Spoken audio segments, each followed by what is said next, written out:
Nah, I love you, Eric. You're great. It's great to be loved. How you doing, Eric? Hey, I'm doing good. Did you Antique like? Man. Did, Antique yeah, Man. did you like I use your Antique Man as the title of the show last week for the YouTube thing? Good to The see you. recording? Yeah. Give you a little more credit than most, probably. I don't So know. on your Facebook page, I should be able to. I'm seeing it now here on the phone. But Okay. what should I be seeing on your Facebook page? For like the website or for the link for the page. Can I hit live? Will that bring it on? See. I mean, how do others besides us view this? Well, see, that's before I liked it because it was on Facebook, but Well, it still is on Facebook. I'll send you guys the I- link, and then you can, you have to like copy the link from what I send you, because for some reason on certain times it doesn't want to share. There's no share button. I don't know why, but when I post Yeah. on my regular page, there's a share button. The only That's reason weird. why I'm doing it this way is because we'll get more viewers this way if we do it through the group. right. So Okay. that's the only reason, and because if I do it the opposite way, and I post it on my Facebook page first, for some reason it doesn't gain enough views. It has to be from original source that has, I don't know why that it matters, but it seems like that's always happens to me when I try to share stuff on that site. It'll get more Okay. views if it's shared originally on that page, depending on what it is.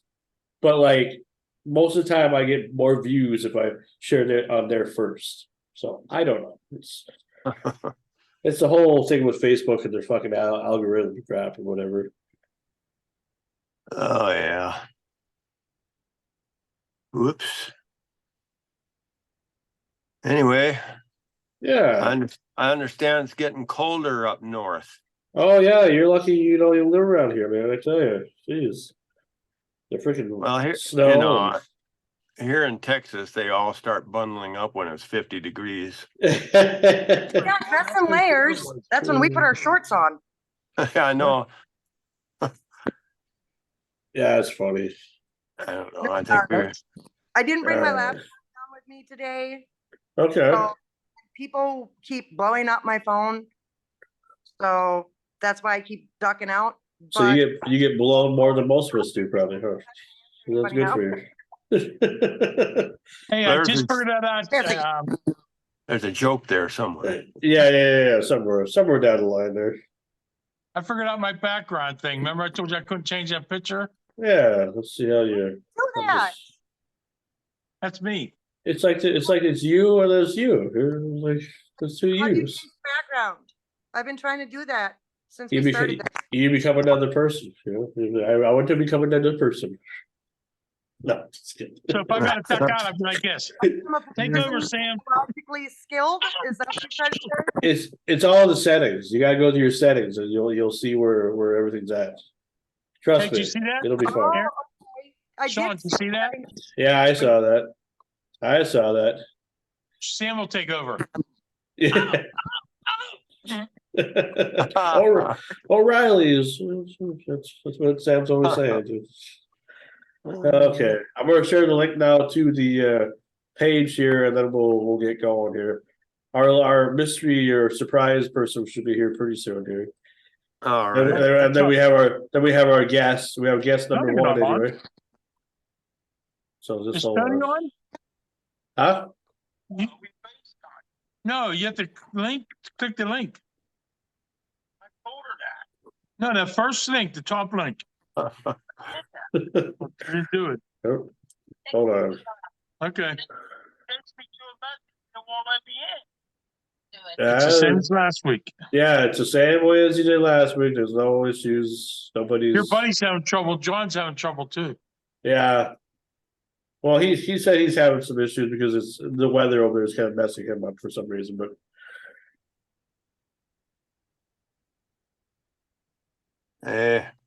But there's a link anyway, so you guys can share it. You just gotta copy it if it won't let you share it automatically.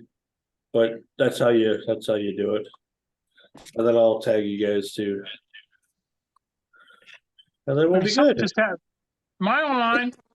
Yes, you are. I don't see nothing now. I just did something, screwed it up. Hold on, I'm at, okay, Hello? Hello. trying to fuck with something. Okay, there we go. Moving all around. It's kind of weird, that second delay thing. Yeah. Well, you have some issues too. Not on my phone, just on, oh, who's calling me? I'm on here. Oh, okay. Hi, Anthony. Hey, Tony. You dumb shit. Yeah, but I can't. Yeah, you're using your phone, but you're not using your video. You remember how your wife did it last week? I mean, I don't mean that in a personal reference. But, doing it for me now. Oh, okay. Okay, All right. hold on. Well, when you can figure it out, please let us know. So I feel like ordering Domino's Hold pizza on. here. How about now? No, we'll Right. see. Don't figure out how to do this. We're gonna take a 2-week break and I'm we're gonna so- forget when we come back. Wow, the 2 week break is well deserved, I think. Anyway. I think you guys definitely. Oh Just like yeah. my break time. I still have Well- mosquitoes flying around. Oh, I thought you were just doing a clap for us, or they were like, "This is the Oh. start of the show." Bobby was left last Tuesday, right? He went out on the road last Tuesday. Oh, that's right. He's gone. By That's right. By Thursday, I'm driving to Grand Forks and I messaged him. I'm like, dude, it's fucking snowing already. Yeah, He yeah, messages me yeah, back and says, it's 70 degrees here and sunny. yeah. And I sent him a middle finger emoji. Oh, He said, where did you find that middle finger? He said, in the middle of my hand, dear. yeah. Well, you probably saw that pretty well then, huh? All right. Well, there you are, John, Sam, Scuba Sam. Two of you. Can you see Screaming Sam on top? Absolutely. He's at the Oh, he's see, right I behind you. can't- Okay, we're good. Yeah. You were fine the whole time. We saw you. Oh, see, I couldn't see the Screaming Sam. We even saw that nip slip that you did. Yeah, Oh, I just saw it. kidding. What'd Just I do? kidding. Hey, nothing. You gave yourself a reach around. No, I'm just kidding. Anyway. Huh? What? Oh, yeah, that's right. Family show. Sorry. Family show. You know? Family. Yeah, get your kids out of the room, folks. Yeah, Okay, yeah. family, but Yeah, family. Yeah, get your family out of here. Let's bring your kids in. Let me tell them a little bedroom story, bedtime story. It seems like our mystery guest here is having a little problem here. Not launching. Okay. Oh boy. Hold on, guys. Yeah. Yeah, don't go anywhere. Stay in your seats here, and to you two viewers there. Well, I How can bad tell this you is. real quick if you want. Well, let's do an introduction first. Hey, what's up, everybody, and happy Halloween Eve. This is episode number 11 of Renegade Radio, and I'm Frankie Slauson, along with Screaming Sam, Mama T, Eric, Antique Man Adams, and whoever else Hey. decides to show up tonight. We're going to be joined by a special guest. We have two guests tonight.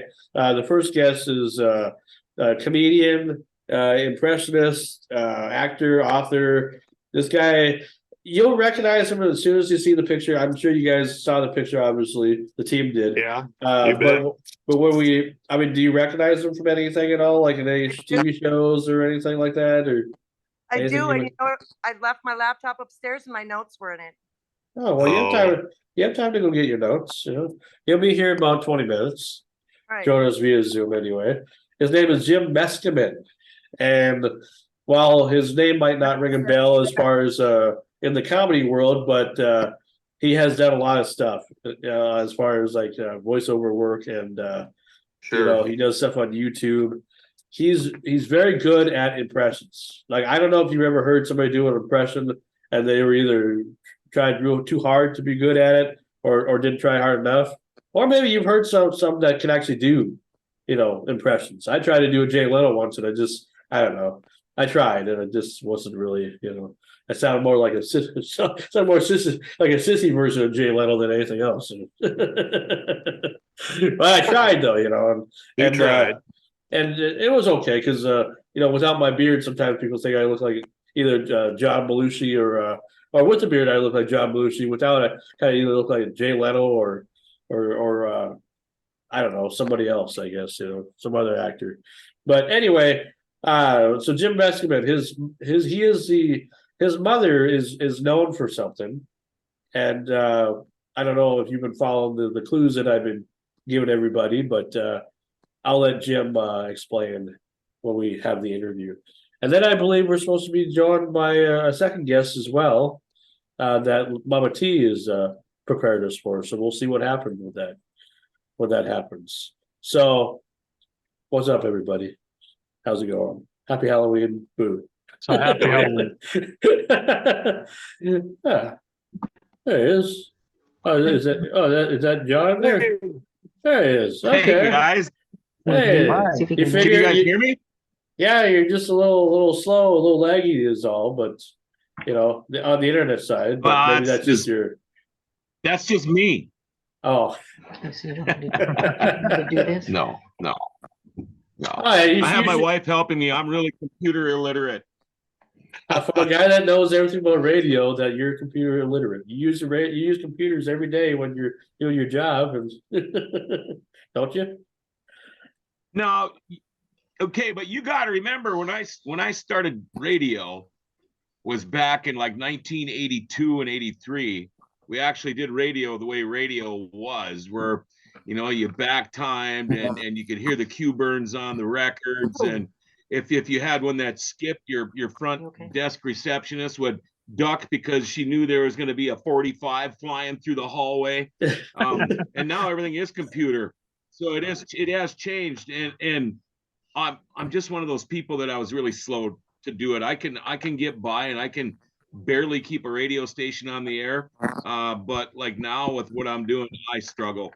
I mean, my wife just had to help me get on here. I'm on her computer in her office, so but at least we got it to work now. So do you think that your phone would give you better reception at all, or do you think your phone was just as bad as the laptop? Oh, I know it is. Is it really that bad right now for me? Yeah, you're pretty slow. It's like you're frozen in time. Like we can hear you, your audio is fine, so it sounds like a Audio's radio perfect. broadcast. But like you're really frozen. I'm guessing my satellite dishes are full of snow. I live Yeah, out in the country, take and the it's snow off. All right, well, we'll deal with it. I mean, I give Mama T a lot of shit about her Wi-Fi, so whatever. Hey, at least I'm not in a car this time.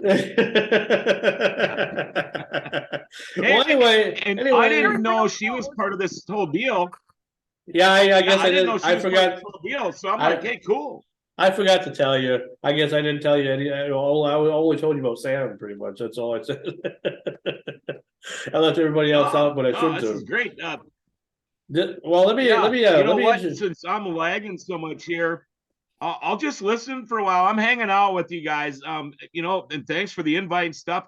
Just let me, I'll talk, but I'll let you guys talk for a while, because all I'm doing is lagging and I'm behind, but I'm here. Well, I'd like to at least introduce you to the panel anyway, so that so everybody knows who you are. For those that don't know, just so you have a proper introduction. Because since you're our new crew member, I just want to do this right. So, for those in the crew that don't know, this is John Roberts. He is a radio guy from originally from Thief River Falls, Minnesota. Well, Crookston, Minnesota, I guess, but from Thief River, and he has done radio for a long time. And he knows a lot about it. The reason why I chose him to be a part of the group is because while we don't know each other that well, but he's followed a lot of stuff that I've done, and I kind of follow the stuff that he does too, because he does his own. He kind of owns his own station, kind of like. Is that right about? Like you're in charge of the Grand Forks broadcasting thing? Yeah, we have a video podcast company now in Grand Forks. So you weren't totally wrong about the Grand Forks thing, but we have a video podcast company in Grand Forks called Grand Forks Best Source. We call it GFBS for short. It's kind of got a good hook. We created it, actually, my nephew and myself, after I got let go after 21 years from a radio gig that I had. We decided there was really nothing local, it's hardly at all media in Grand Forks anymore. Our newspaper is a part-time rag. Our TV station, we don't even have local TV news anymore. And so we figured we were going to do this gig. We talk about all the small towns around Grand Forks and East Grand Forks. You know, I mean, we go out as far as Boston, McIntosh, Warroad, Roseau, but we just won't talk about Fargo. And it turned out to be a pretty cool thing. You know, there's something to be said about not being regulated by the FCC. So we have a good time, Sure. but we do all kinds of things. We have sports shows and political shows and dirt track racing shows, movie shows. We've had, you know, speaking of Mama T, we've had Little Bobby on the show. We get musical acts in there and musicians and writers, and we're just having a good time with it. So yeah, I mean, after almost 40 years of radio, it's doing this now, and it's a nice change. I still do some radio. I do hockey play-by-play, and I announce at local racetracks. I'm a big race car guy, so I still keep busy enough. Well, that's awesome. I want to introduce you first to introduce you to Screaming Sam, the man with the plan. And Screaming Sam, tell John a little bit about yourself. From one John to another. You want me to tell him about me? Yeah, please. Oh, okay. You should tell John. Yeah, well, two Johns here. He's John Okay. too. That's right, John, Jon. That's right. I was the number one screen. That's me in the background. I was the number one Sam Kinison impersonator, tribute artist, I like to say. And I used to travel around doing Sam and stuff like that. I was an entrepreneur, I guess, owned a bunch of businesses and stuff. But now I'm retired and having fun, just relaxing. And Mama T, you know? No worries. Oh, I do know him. Oh, John Roberts, as I live and breathe. Oh yeah, that's it. And how? It's and funny how, because yeah. we love to drop into Macintosh or Macintosh and see you guys. So we have a lot of fun when we go over there, and I'm looking forward to it because we start deer hunting this weekend, so we'll be up there. Yeah, and Bobby promised free chili to all deer hunters, but I'm not gonna. You know, just because somebody says they're a deer hunter doesn't mean I'm gonna believe them. You're gonna have to show me a license or something. Yeah, absolutely. So how do you guys know each other? How long have you guys known each other for? Couple years. Okay. I don't know. We've probably known each other for what, 5-6 years? Actually, yeah. Think it's been that long? I don't know. Because I mean, I've known Bobby since he was a kid. Yeah, and you know, I knew his dad and his grandpa. 30 years, and we just started dating like April 2021. Okay. Well, okay. Yeah, see, that's what happens when you get old. Time goes by, right? Yeah. Time goes by. And then the last person here on the panel that's here today, we normally have Waterboy and well, we just finally got John or Sam's brother Anthony on, but Eric, Antique Man Adams originally from South Dakota. Tell John about you and introduce yourself. Thank you. I'll make it quick. Raised in Brookings, South Dakota. Had a rock band for many years, and we were inducted in the South Dakota Rock Hall of Fame 4 years ago. But between all that, I ran a business in Grand Forks for 35 plus years, and I still get some orders from some customers in that area. And as you and I discussed earlier, I was really good friends with Mr. Music Man Gary Emerson of Emerson Music, and lived in Grand Forks for quite a few years before we moved to Fargo. Now I'm in Texas. You look familiar, Eric, and I don't know. I mean, I'm sure I'd probably seen you around somewhere over the years. I don't know, but you look awfully familiar. Hit the voice. Tell him to hit the voice. Were you in the Grand Forks jail by any chance? Yeah, but not for very long. I'm really good friends with the bondsman in Grand Forks. So, did you know Dean Jacobson of Jacobson Copying Machines? I don't maybe. know. I might have. Yeah, I it's a don't long know. time. But anyway, Yeah, I still know. I know a bunch of old musicians. I shouldn't call them old musicians, but it is what it is. Terry Olmsted, Ben Parkus, guys like that. I used to jam with those guys, and the music scene's changed so much. You used to be able to go to all kinds of different bars and see live music, and you can't hardly do that anymore. But we Yeah. miss people like you. Back then, it was the heydays, you know. Yeah, it was. There was a lot of places we could go, and you're right. Even it changed with schools too. They all kind of went with records and CDs, and so a lot of bands today don't have the Oh, yeah. opportunity that we did. Hit the audio, Tony. Sorry. Yeah, Tony always has issues when he comes into the room. It's like can't figure out the audio. Oh, there he is. There he is. There you are. Hello. There you are. I don't want to use the impolitical word, but I am retarded.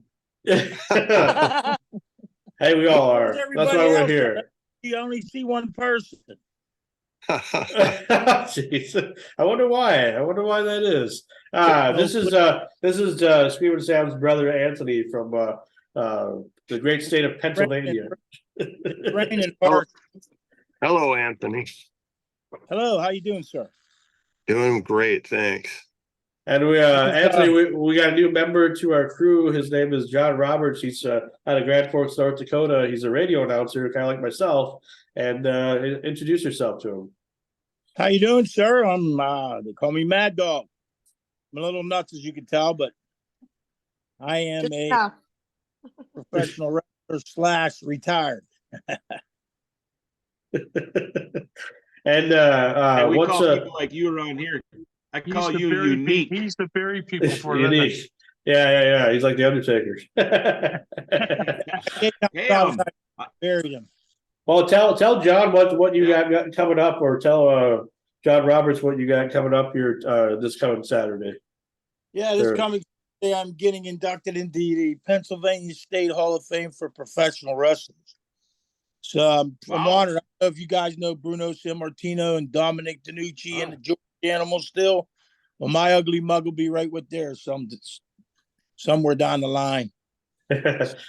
And as a Renegade Radio exclusive, for those of you who are watching today, just so you're aware that Sam and I and Ansley here probably next week or so, or after the event is done, we're gonna get together and do probably a 30-minute to maybe an hour tribute to Anthony and talk about his entire wrestling career. I know he doesn't want to do it, but we're still gonna do it anyway. We want to honor the guy.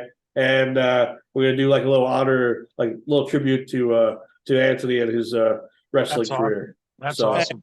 You know, my brother has a big deal with that too. He was right beside me, Couldn't Yeah. get it with a little guy. Hey, it's always nice you have a 400-pound brother who can fall on somebody and hurt them instantly, and all I have to do is pin them, Absolutely. So Okay, so our guest is a DJ or our new member. no, well, he's a part of the crew. He's a new initiate to the crew.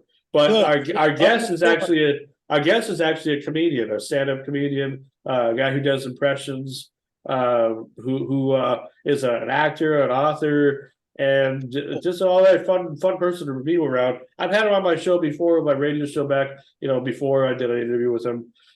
His name is Jim MESKIMEN, and his mother has something to do with television royalty, we'll just say. And you'll be able to figure out. He'll tell you, unless he makes you ask. But I know what it is. But it's pretty easy to figure out. This is going to be really weird, but our second guest this evening is also a radio DJ and an author. Yeah, that's great. And you know, a lot to chat about. and you know a little bit about the second guest. Like I don't know much about or really anything about the second guest, so I'm probably gonna let you just run the interview then, because it's your guest. So Yeah, because hey, I want to tell you guys, I got 3 brain cells, and one's dead and the other 2 hate each other. So talk a little bit more on my speed here. yeah, well, I want to be a common. Mama T, you said you had a little spooky Halloween story or something to tell us or whatever before we get to our guests. Well, I do. I actually have a few weird stories about this building. A lot of weird things happen in this building. Bobby's got his own Well, it's stories, haunted. but I wasn't there. This building. So one day, me and the bartender, we'd done the dishes, put them all away, and we walked to the other end of the counter. We were standing there chatting, laughing, having a conversation. A couple minutes go by, and all of a sudden, one of these soup ladles that was hanging on a hook like this flew off the shelf, bounced off the cupboard, hit the floor, did some circles on the floor, and stopped. Now, this was not the first incident that had happened. She got all freaked out, and I just looked up and I was like, look, you guys, what did I tell you? Don't cost me money and don't make me do dishes.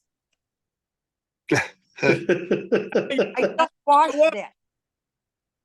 Another time there was we had our off sale license. It sits on the wall, right? And one day I come down, I'm opening and I'm walking back and forth, setting stuff up, and I noticed, wait, where did that go? So I'm looking around, and finally I see it over on the vet's table we've got set up. I pick it up, I look at it, there's nothing wrong with it. It's perfectly spotless. I mean, there's nothing, like, how did it even get over here? So I walk back over and I'm like doing this all gentle, trying to get it up on the hook. And all of a sudden, Wait a minute, say that again. You were doing, how are you doing it gently, trying to get it up again? No. Yeah, so I'm trying to find this nail, right? And all of a sudden, the glass shatters, spider webs, the whole glass. And I was like, hey, that wasn't nice. And I set it down. I'm not buying another one. I told you guys to stop costing me money. I'm taping this thing. I found some tape and I taped it up, put it back up again. Yeah, you got yourself a ghost. There was that always a bar? Yeah, this is over at Bobby's Bar. Yeah. Another Was time. it always a bar? What was it before it was a bar? Was it always a bar? No, it was built in 1889 as the area theater. Yeah. And that was the same year the town was established, the same year the bank was built. It was built as the area theater. There used to be an opera house upstairs. This building has been everything from a church to a mortuary. Yeah, to that's creepy. Art store. Oh yeah, there's an opera singer that walks back and forth. Bobby can see her walking back and forth all the time upstairs. But And one he's night, blind. it was a Saturday night, we were down here and we were partying, and we were smoking this vape pen. It was bright yellow, like neon yellow. And next morning we go to grab it off the nightstand and it's not there. So we searched the whole apartment, couldn't find it. Bobby comes down, he checks the bar, comes back up. He says, maybe I missed it. So I come down and I look in the bar. Nope, it's not down there. And he says, well, maybe it's in the studio. So he comes back down. He goes in the studio, looks for it. He couldn't find it, comes back up. I'm like, you probably missed it. You're blind. So I go back down there. I looked everywhere. I couldn't find it. So I come back upstairs to the apartment and finally just like scraped some strange together. I went over to the gas station, bought cigarettes, came back.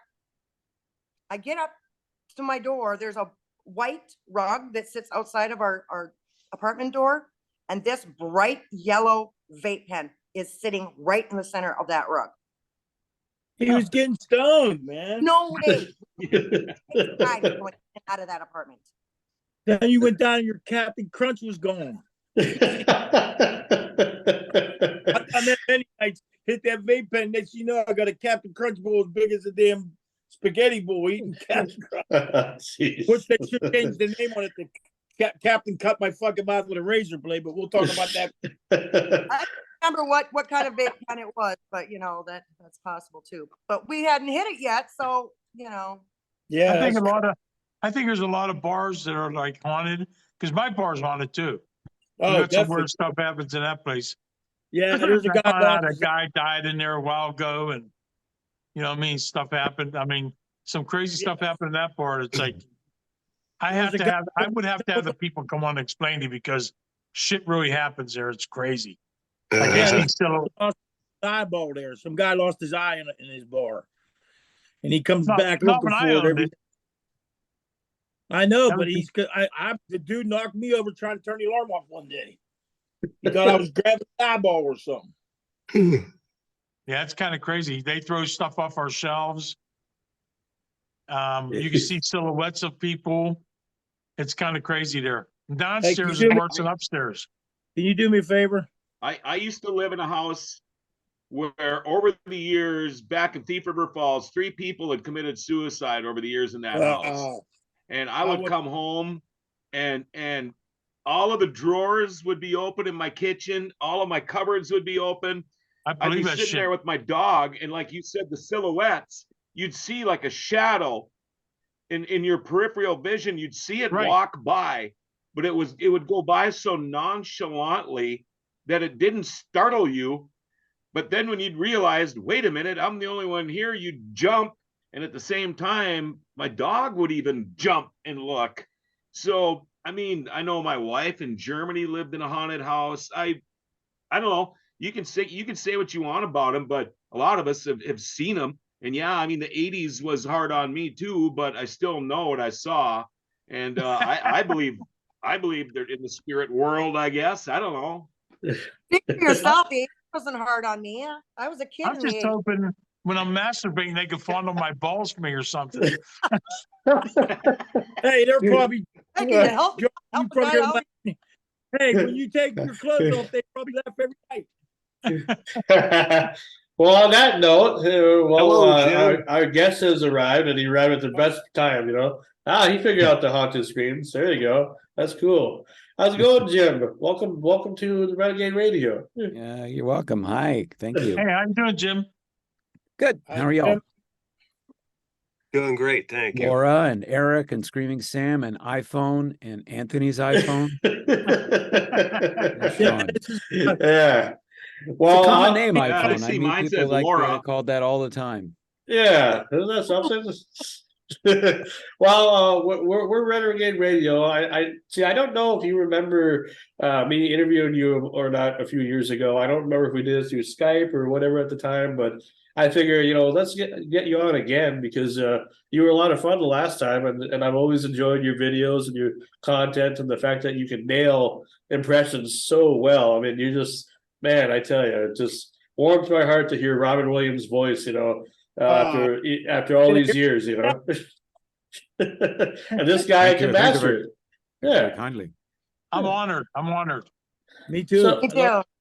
Yeah. So, Thank you. why don't you guys kind of we'll start with Screaming Sam and let him introduce himself to Jim because I really want people to know about Sam's story mostly because of the things that he used to do in his life as paying tribute to one of the greatest comedians out there. So go ahead, Sam. Tell him. Actually, Jim, that's me behind me. That's how I looked back in the day. And I was the #1 Sam Kinison tribute artist around. I mean, I don't do the voice well, but when you're on stage and people see you, you could do whatever you want. And it's like they freak out. They think when I'm done with the show, they always say, you sound just like him. You look just like him. And I've been to Vegas. I've been around the country. I've been everywhere. And, I'm sponsored by the Kinison family, which is a plus. They sponsor me too. You know what I mean? So that's pretty much what I did. I'm retired now, as you can tell. Got the beard and with the way that the background is floating in and out, I wasn't sure if that was your shirt or your beard or some other thing popping through. But that's very I gotta shut interesting. that background off. I just wanted to. I turned on in the beginning, but I shut it off in a little bit. Look, get it's it. like you're ready to bogey. Yeah. And then the next one we have is Mama T. She's on the corner over there. That sounds really bad to say that, but she's in my corner anyway, on the other side of the screen. Introduce yourself to Jim there. Well, I'm on a team. I'm dating little Bobby, a blues musician. We've got a bar here in McIntosh, Minnesota. I do a newsletter. Ah, Actually, in the next one that's coming out on the 1st is the 1-year anniversary of it. That's really exciting. But this is so cool. I didn't recognize the name. Like a couple of the guests, I didn't recognize the name because, back when I watched TV, there wasn't really a lot of Google and who stays for the credits, you know? But then I saw Right. your, I'm like, no, I know this dude. And I started doing my homework and I was like, Agent Elvis? What voice did you do on Agent Elvis? Oh, I did many episodes and I did a whole bunch of different voices on it. Yeah. A lot of Oh, different. wow. And Beavis and Butthead do the universe. Beavis and Butthead are probably Bobby and I's favorite. We try to impersonate them all the time. not very well, but you know. Great. And Well, Bobby's a lot where in better than I. where in Minnesota are you again? What's the name of the place? It's called Little Bobby's Bar and Grill in McIntosh, Minnesota. Macintosh. It's on Highway 2, halfway between Bemidji and Grand Forks. Okay, so is that western Up Minnesota? in north. Upper north. Upper north. Yeah. My So if mother's you from look Albert. You betcha. Yeah, Yeah. because That's you went how far past the north sheep I in the cow, you missed it.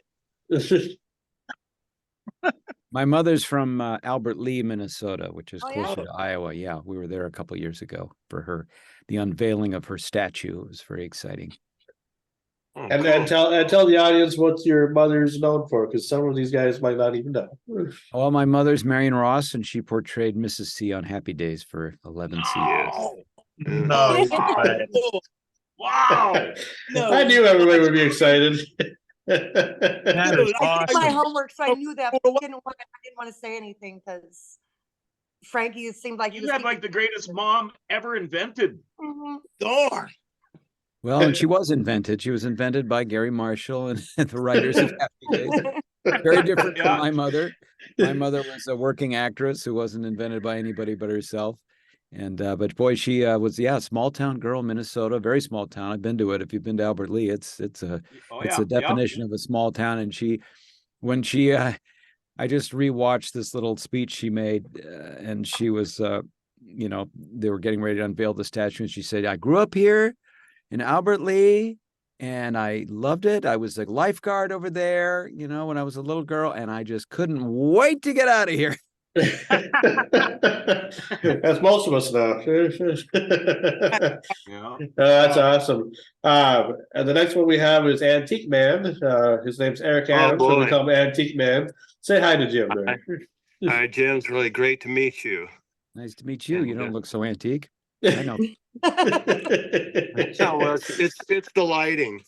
The lighting. I'll keep it short because I want to hear your impressions. I grew up in the Dakotas, and I'm now wound up here near Dallas, Texas. Sang rock and roll for a long time. I moved down here, and I've written some country tunes. And by golly, if what is it called? Out of Slayton, Minnesota, the country radio FM picked up a couple of my tunes last year, and I was just informed an hour ago that they're going to play another song of mine. So it's Nice. I just turned 71, so it's a blast. Wow, good for you, man. Awesome, man. I didn't even know that. That's cool. Congratulations. And the man in the middle of my screen, anyway, is a Grand Forks legend, we'll say, in the radio industry.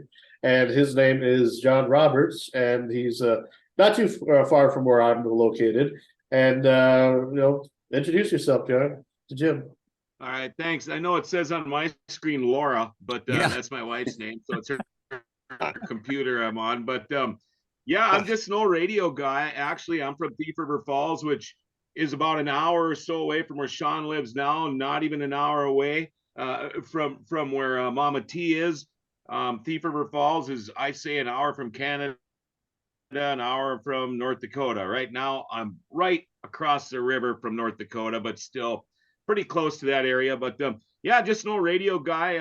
I'm getting up there. I'll be 59. I've been doing this since the early 80s. I'm kind of slowing down a little bit.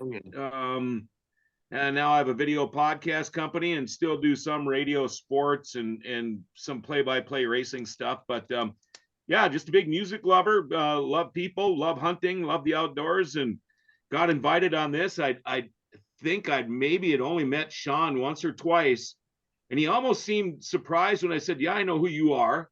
And I said, "I know your work." And all of a sudden he just starts talking, and it's like, "How'd you like to be a part of this?" I'm like, "Well, I'll do what I can when I can."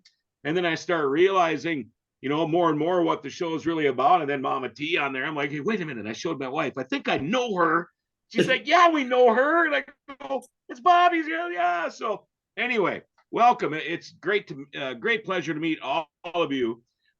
Jim, I can't wait to hear from you here. I did a little bit of creeping on you, and that's cool. I mean, I don't know how the heck Sean does it. I've been doing this for 40 some years, and I can't get guests like he does. But it's got some magic going on here, and this is all fun. Yeah, I have to admit, Sean, Frankie, we want to call him. He does get some great guests. I'm telling you, and it's an honor to have you on, Jim. A real honor. And the last but not least is Anthony, Screaming Sam's brother, who we call Mad Dog. Because well, introduce yourself, Mad Dog. I'm Mad Dog from Pittsburgh, PA. I know that's kind of far from you guys, but I used to be a grave digger. I used to bury people. Like I always said, if you saw me, you bought the farm. Probably the last guy to let you down too. And I was a professional wrestler for most of my middle life. And next month, I'm getting inducted into the Pennsylvania State Hall of Fame.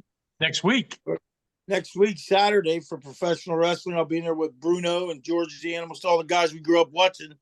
And I'm very honored and I'm tickled to death. And I can't wait to hear your impressions. I love when people do impressions. My brother's good at it. I have a couple. It's not good at impressions. I'm gonna stop right there because I want to hear your impressions. And it was very nice meeting you. And let's get it going, huh? Yeah. You have your daily fortune wheel. Do you still have that? Do you still do that? Oh yeah, the daily celebrity fortune cookie on YouTube. Yeah, my daughter and I, we pound out a bunch of them all at once, a week at a time, and then we spin the wheel and have the celebrity and read the fortune. Yeah, I've been doing it for now, I don't know, 5 years or so, every day. Wow. It's fun. What inspired that, by the way? Just other than just the fact that you can do really trying to sort of hack the analytics, the algorithm, more than anything else. Yeah.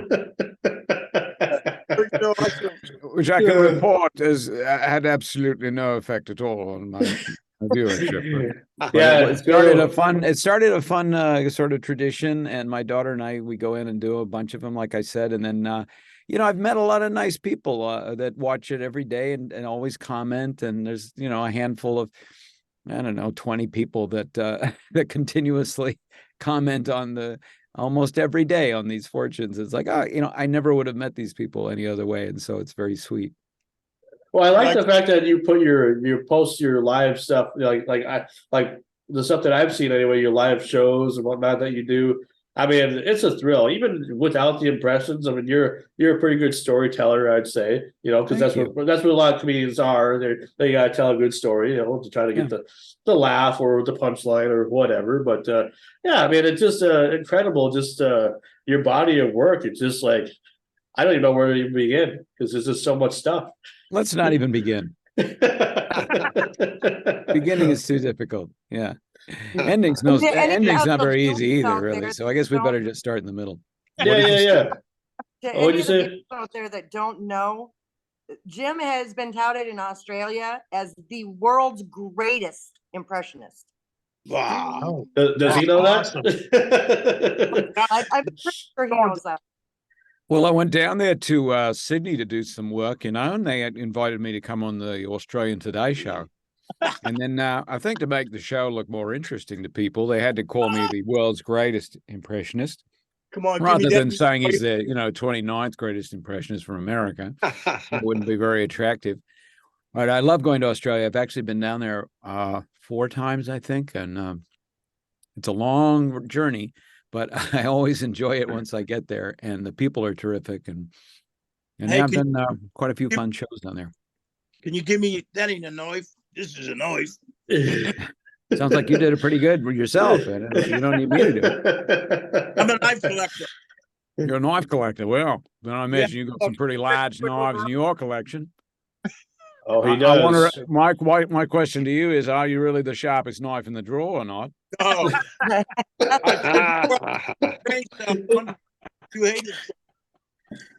I think we have to take turns. We have to take turns talking a little bit because of I try to tell everybody that. It has no effect at all. So Jim, what are some current projects that you're working on? Being on strike, big project. Bunch of us Okay. here on that. A bunch Also, of us here on that little project. that's still going on. I thought it was over. No, the writers union ended their strike about maybe about a month ago, maybe a little over a month ago. But the Screen Actors Guild is still on strike. However, as of today, things are looking hopeful, which means that they have at least been negotiating. The longest part of the strike has been both sides not talking to each other for over 100 days on both the writers' Right. side and the SAG side. So now, for the last week or so, at least, the important people have been in discussion and, wheeling and dealing and reaching some sort of agreement. It's not finalized yet, but I have hopes, just personally, that we're looking at just a few days more. And then And what does this affect? Like, I mean, for this writers or for this strike, for the SAG strike, what does that mean for people that don't know? Well, we had this thing happen called the internet, and a lot of major companies like that we know of, like Disney and Paramount and most of the major studios and Netflix, started to emulate streaming services like Netflix and Amazon. And so just like regular TV, I'm sure your audience is old enough to remember when regular TV started to shift over into cable. We are shifting from traditional television and cable over to streaming. Right. And the only problem, there's nothing wrong with that. It's a great technology. The only problem is there's no structure worked out for actors to get residual payments or royalties from their work from streaming. That's been sort of pushed to the side. And with the effect that it makes it very difficult to work as an actor, because most of the thing that makes an acting career possible is this residual payments thing. I haven't done any impressions, so I should probably explain it to you like Tommy Lee Jones would. Is that these large companies are taking advantage, basically, of the rank and file, and the net result is people have to hold 2 or 3 jobs just to be an actor, and that makes it's a little bit difficult, because sometimes you get a job where if you're a performer, you have to be shipped overseas for 3 weeks. How do you keep your job at the Kinko's while you're going to get furloughed somewhere else? It's just very difficult. Very good. I got one thing to say, guys. Honey, you gotta come up here. I'm having a blast. This is awesome.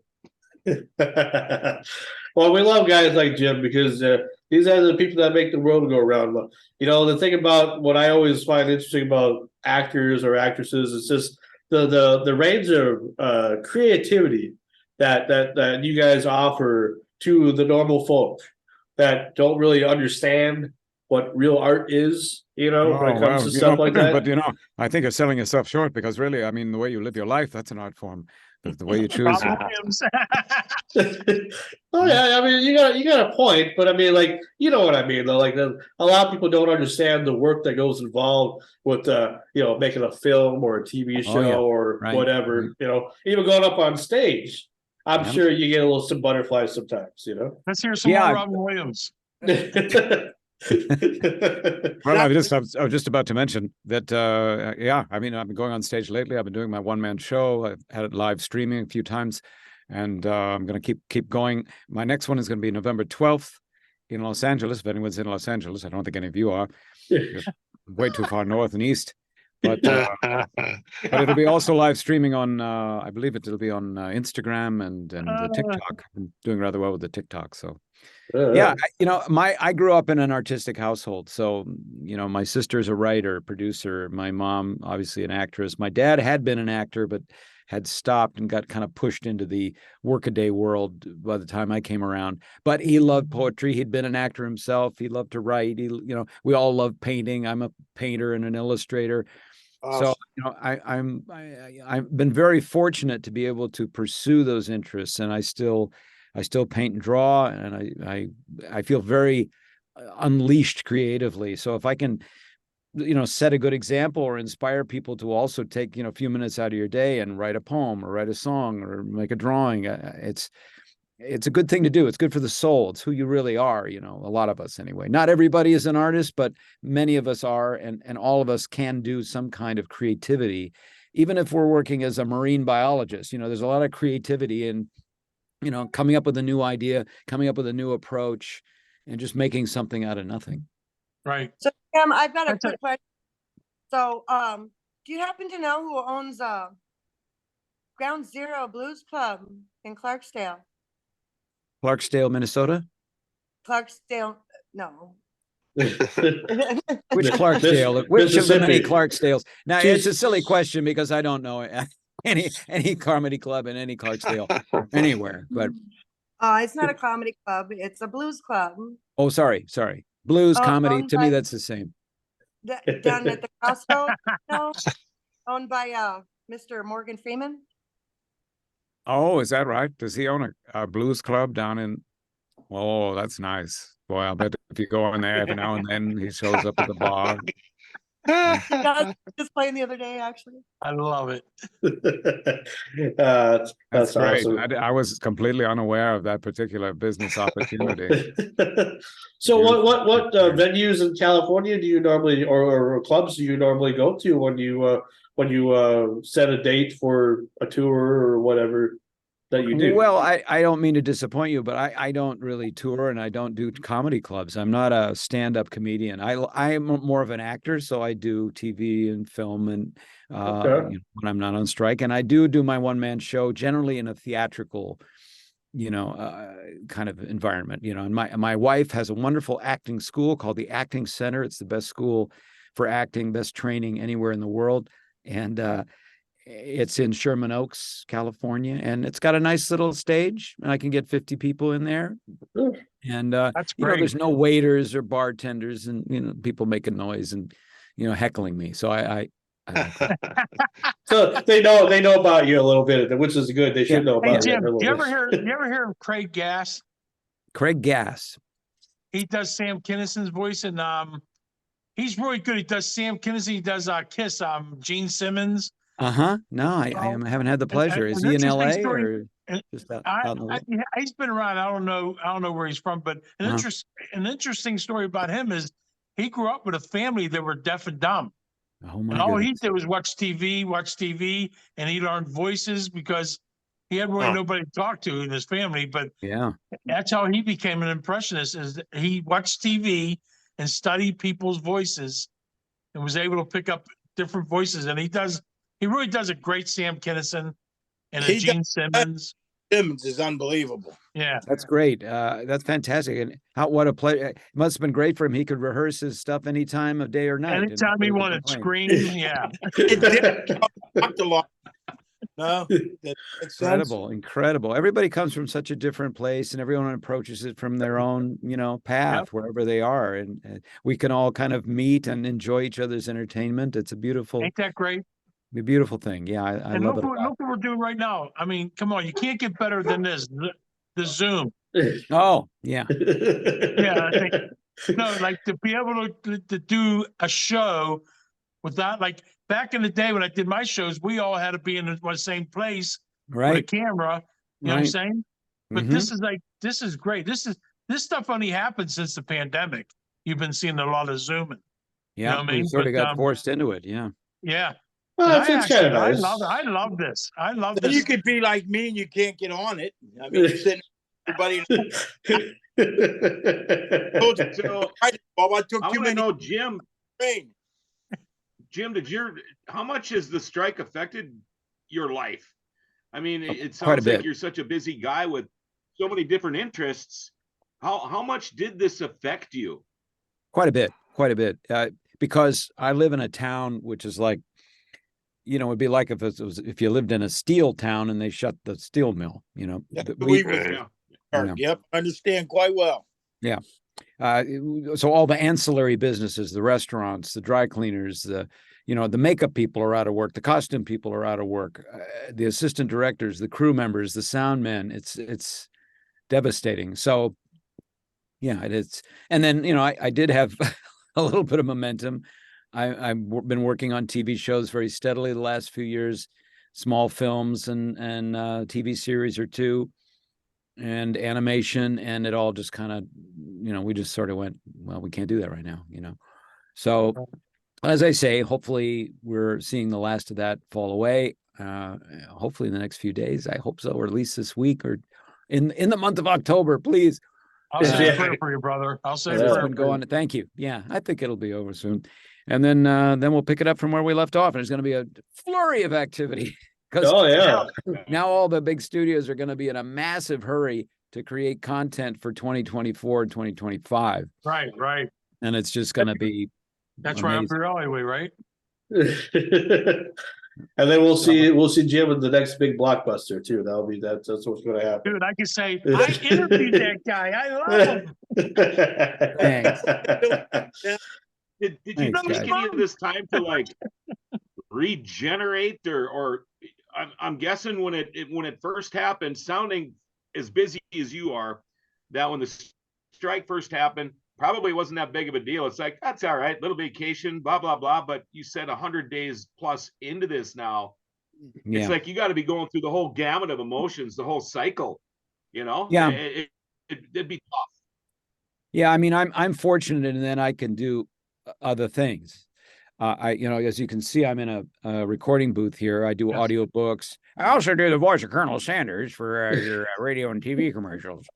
So I've been doing that for about 7 years or so, and that keeps me gainfully employed. But every time I see you, first, I'm gonna think of you, my man. Yeah.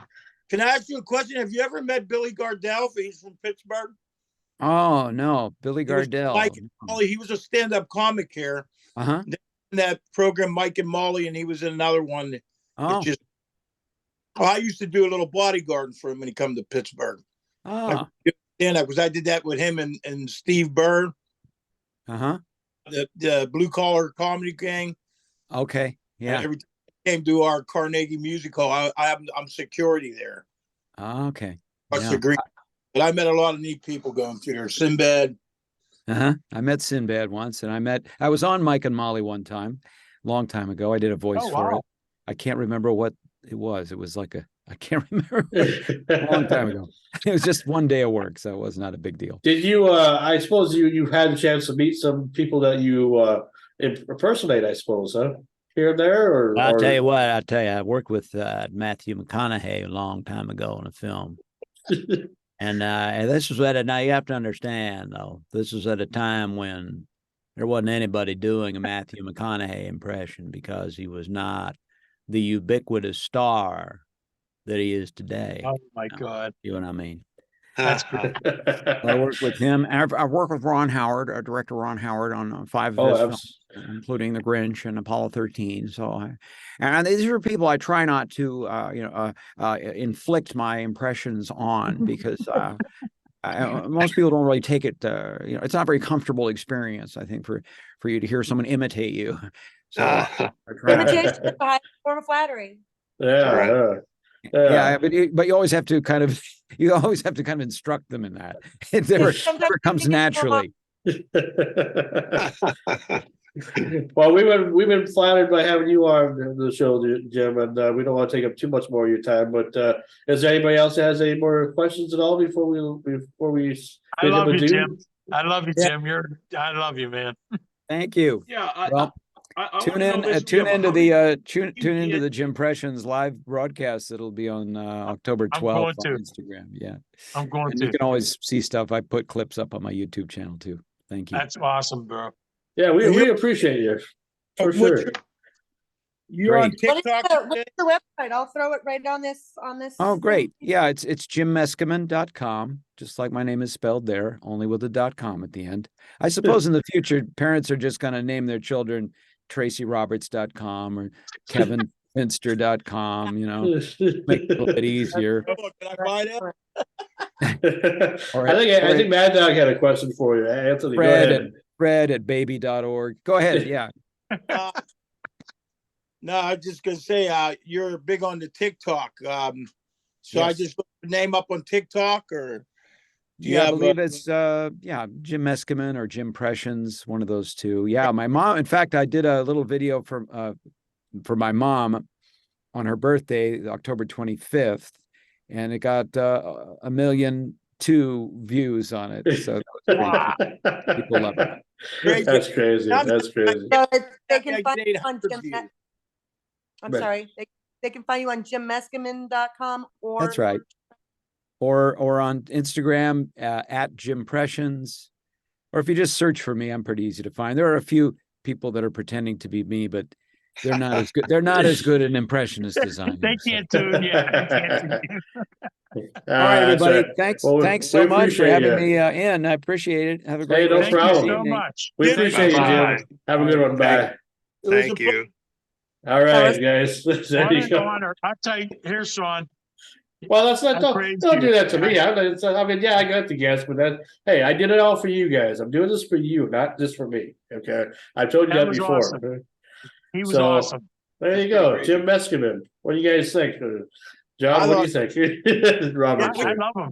I love Very We him. gotta good. have I somebody wanna- we can talk. Hey, we gotta have someone we can talk. We ain't trampling on each other.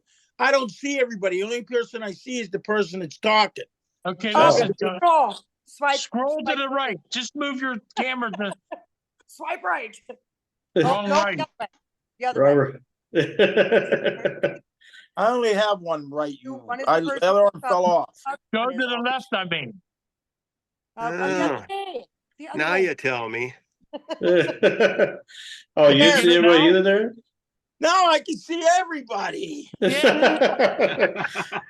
Yeah, we were a bunch of Chinese people or whatever.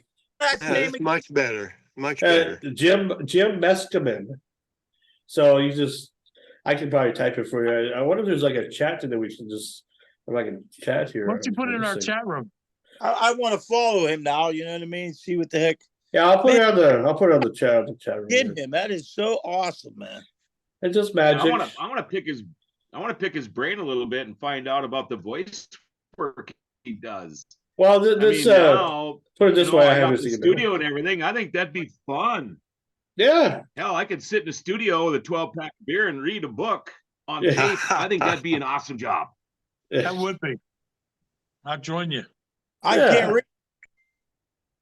There you go. I'm I still sent it on to green eggs and ham. you. I can't believe his mother. I can't believe who his mother was. That's awesome. Yeah, can you It believe that? is. Mary Yeah. Ross, And sir. I remember Very her birthday awesome. just came up because somebody honored that on Facebook. They Yeah. said that her birthday just come up. That's crazy, man. His mother's was, I can't believe it. 95 years old too. Mom was Still everyone's rocking and mom. rolling. Can you Still imagine? rocking. Your mom being everyone's mom. Yeah. Yeah. Well, Everybody looking at your mom like, Everybody What? looked at Yeah. my mom too. My mom was beautiful. She was 5'2", 380 pounds. Quit talking about my mom. don't Uh, talk Must about be related to mine. Make her sound like you can roll her down the street like a ball. Antique man, what do you think? You didn't say much at all, so I just, what do you think I of feel Jim? bad. The antique man, he just stays quiet. Yeah, like an antique, just doesn't move. He makes me Yeah. nervous.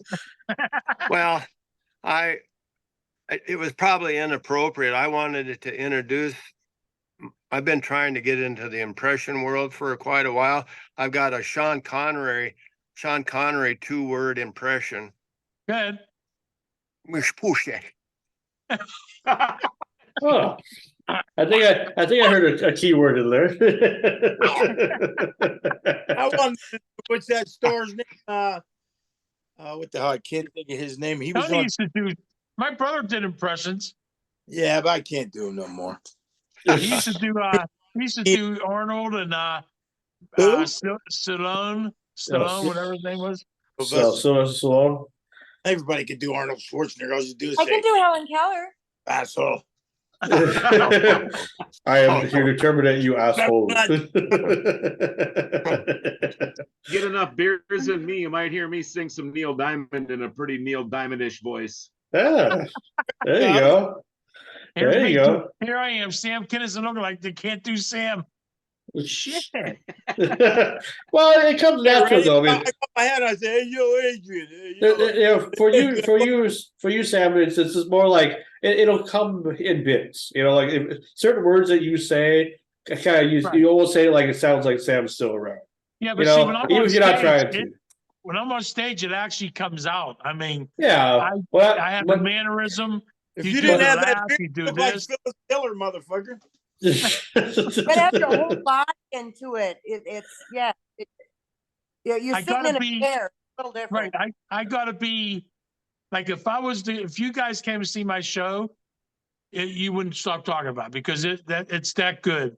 But you don't even realize what you're doing when you're on stage because you want to be Sam. You have to be Sam. You have to walk that manner. You got to have his mannerism. Like when I'm with Bill Kinnison, he even says, he goes, "You even walk like the motherfucker." You know what I mean? Like it's just that you have to. It's different. And what comedians don't like me because they always say, and I probably said this a few times on our show, "Oh, you get to do an impression. I mean, you do Sam Kinison tribute. That's cheating," and it ain't because you got to get up on stage and do that character perfect, or you're out. And he does it. Right. And I saw 300 times. He does. He's one of the Let me best. tell you something.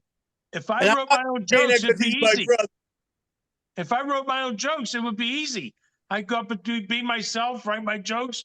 But to do an impersonation of somebody or a tribute, you got to do spot on or you're fucked. I mean, Right. you're fucked. Right. Yeah, but with stand-up comedy too, you got your own material. If they don't laugh, you're fucked. So at least you get people to laugh because they know who he was and what he did. You know Yeah, what I but mean? still. How many times I stood up on stage and started telling jokes and people look at me, I'm like sweating, looking like I Yeah, got but soaked in wet Tell them your opening line. though. balls. Tell them your opening line. If you don't laugh, I'll take you to work tomorrow and bury you. Yeah. I talked about my colonoscopy. That was my funnies. In fact, it's on YouTube. If you want to see it, it's on YouTube. It's in his comedy club, my brother's. We actually want to see your colonoscopy, the real thing. Don't make me throw up. On the Matchbox cars and the crayons I ate in kindergarten. That's how much shit you have to shit before your colonoscopy, you know?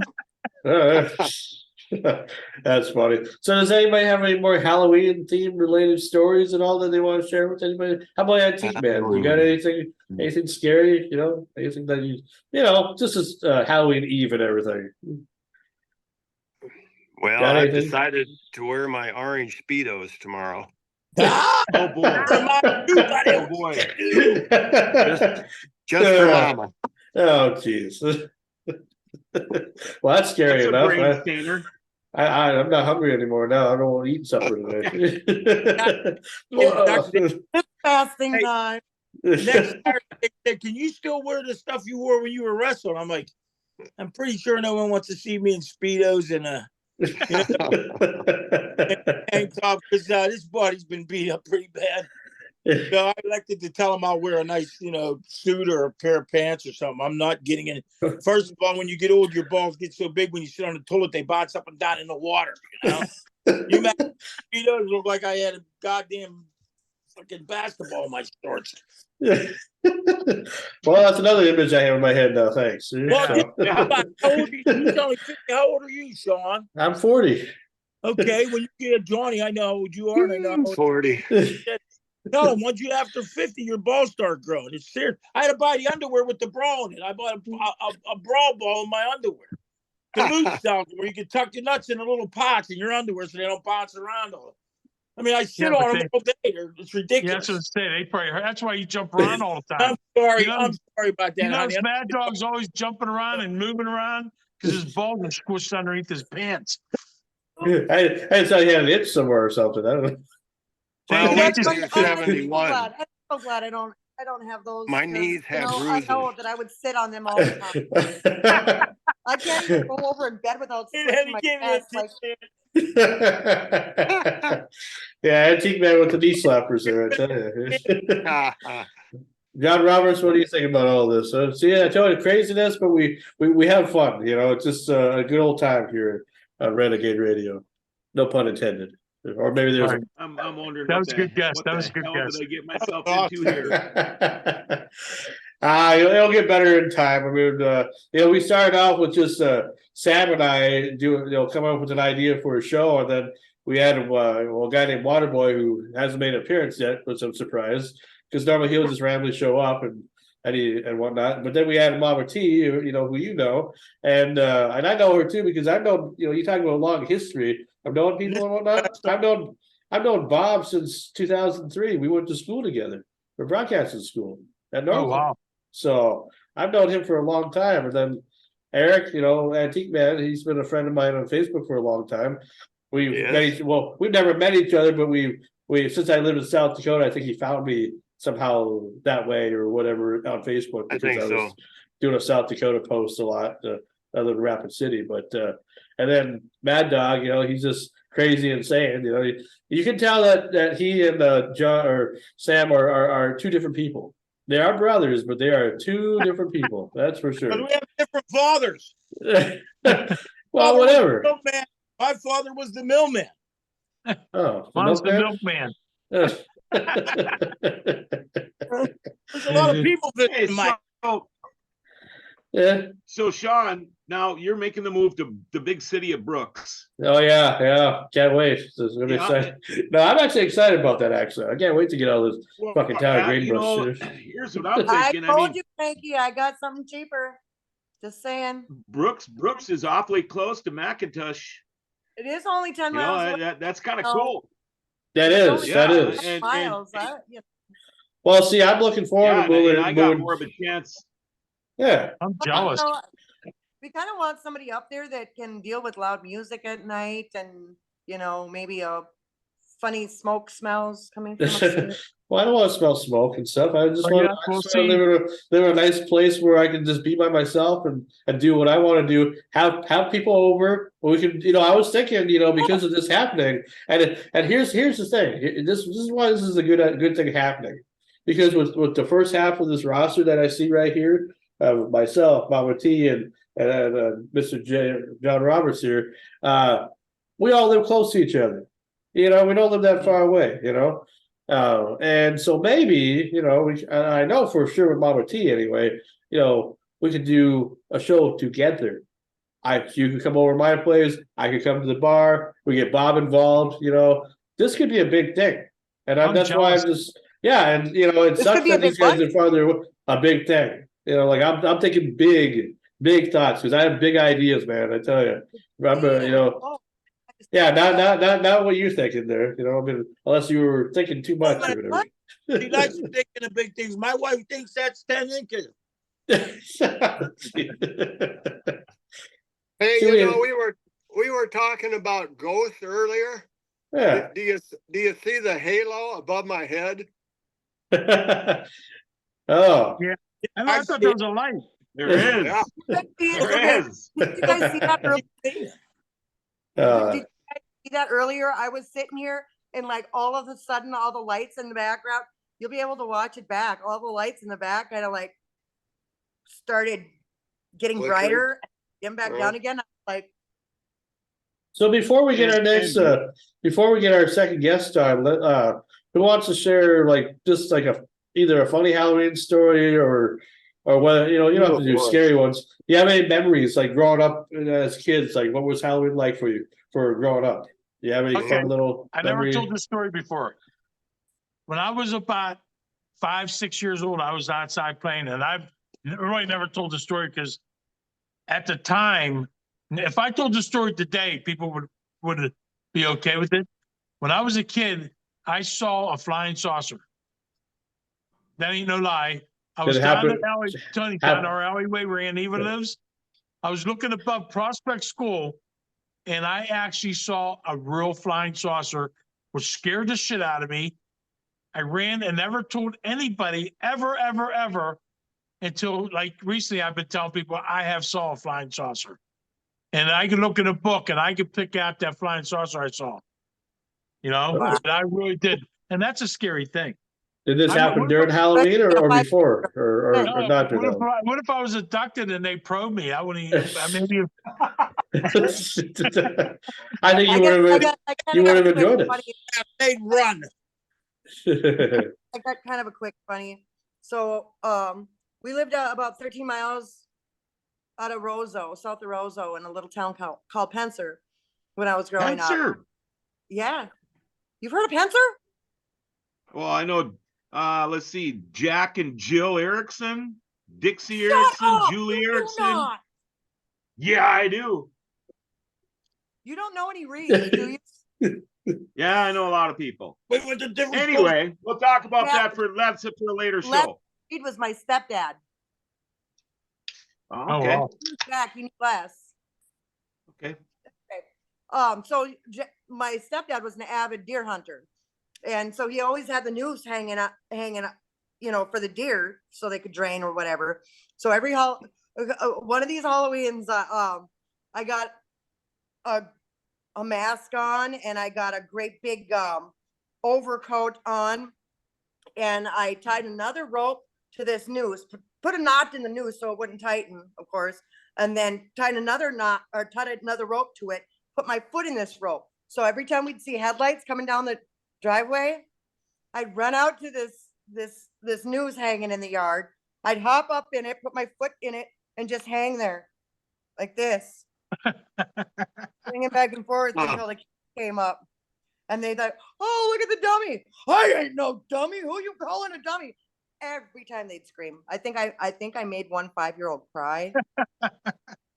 I can tell you a funny story. It wasn't even a Halloween story. You remember the old fashioned water beds where the sheets had them big pockets where you tucked them into the water bed so they wouldn't come loose? Well, I was downstairs. I came home from work and I was all muddy. My wife wouldn't let me in the house, so I took all my clothes off downstairs. I was soaking wet, muddy. Took a quick shower and there was no clothes to change, and so I had to go upstairs. And she goes, "Well, bring the sheets up out of the water bed." And we have big double doors that you can see through. So I'm walking up. I got the sheets wrapped around me, and I hear the door knock, and I got scared. And I turned around, and one of them hoods went up over my head, and it's shaped like I look like a KKK member.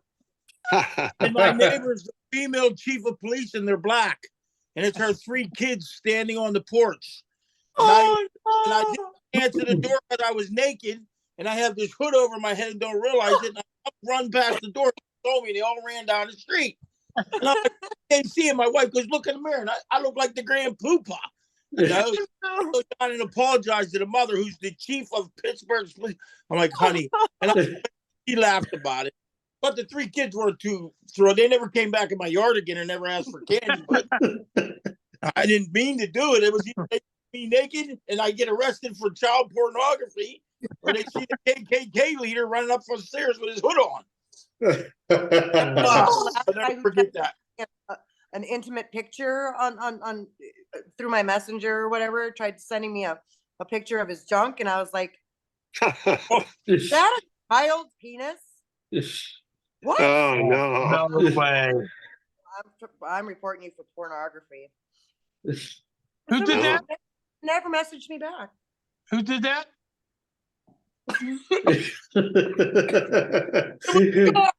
Yeah. What the hell? Who did it? What time is it? We getting a second guest, you said? No. No. Hey, Tom. I don't remember who did it, actually. It just.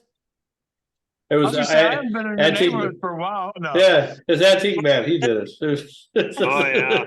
Hey, Tom, you look like you're in a smoky room for some reason. You have to clean that lens next week. Tony? Yeah. That's the light bulbs. They're them new they're halogen light bulbs. They make it look like it's smoking in here. Put your finger on the camera. Put your finger on the camera.